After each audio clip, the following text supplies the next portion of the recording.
Welcome back to The Jump. I'm Jorge Sedano in for Rachel Nichols, still joined by Ramona Shelburne. And now we say hello to our guy, ESPN writer for the undefeated, Marc Spears. Spears, what up, man? What's happening? All good. Oh, man, just trying to figure out the world. I feel you, no doubt. All right, it's time for another installment of everyone's favorite game, Something, Nothing, or Everything. First up, we have Victor Oladipo. He left last night's game against the Lakers in the fourth quarter. You can see Oladipo hurt himself on the way up and then gingerly came down holding his knee.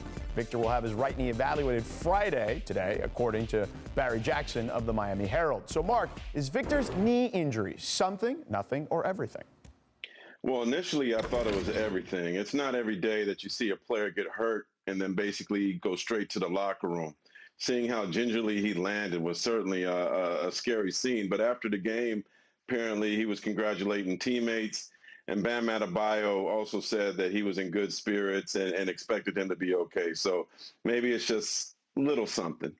Yeah, George, I thought I was the same. You and I were texting about it last night because it's a non-contact injury.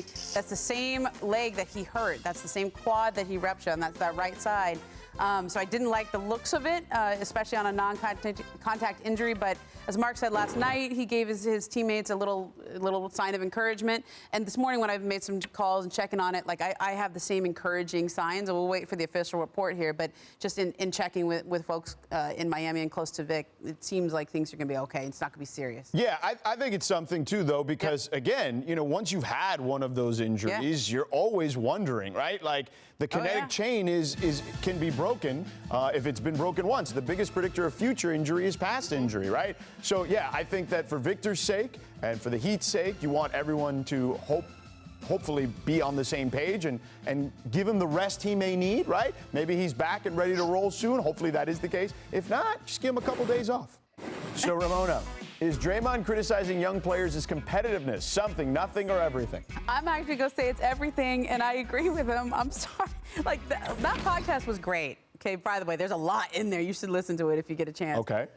But there is a quality of Draymond and KD being like the old heads, right? Like, and they're kind of saying like, okay, back in my day, right? There was some of that. Right. Okay. I'm queuing up the podcast, by the way. I'm ready to roll. Marc, you know this, and we talk to these guys. I do see a generational divide. I do think it's like the social media era, and there's a reality that's created on social media of Instagram, Twitter. Like sometimes sometimes the illusion of reality becomes the reality. Mm-hmm. But the truth is, what matters is what happens on the court.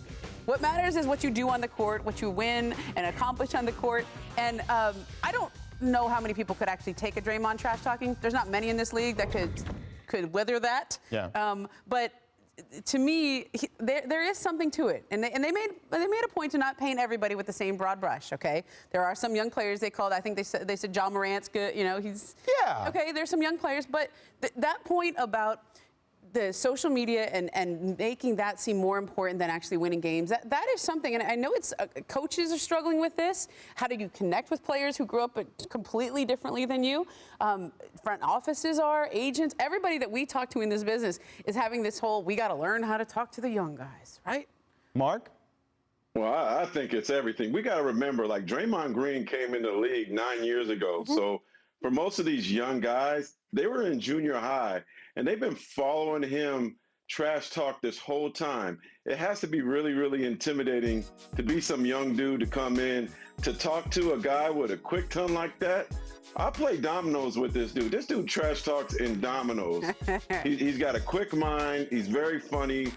And he loves it. So I think it's an intimidation thing more than anything. I know Anthony Edwards tried, but, didn't completely succeed. But I think as more these young guys get more and more seasoned and more confidence, they might try it with Draymond Green. That's also how you go from being a second-round pick to being an all-star and a three-time champ. Yeah. Right? Oh, not only was he a second-round pick, he was coming off the bench in summer league. Right. So, I mean, for him to go from making $800,000 to $16 million, talk your talk, Draymond. Yeah, and I'm with Marc. I think it is more of an intimidation thing more than anything else. I think it's just he's a larger-than-life figure in a lot of ways, and you don't want to mess with him because you know he'll clap back, right? Like, you don't want to mess with that.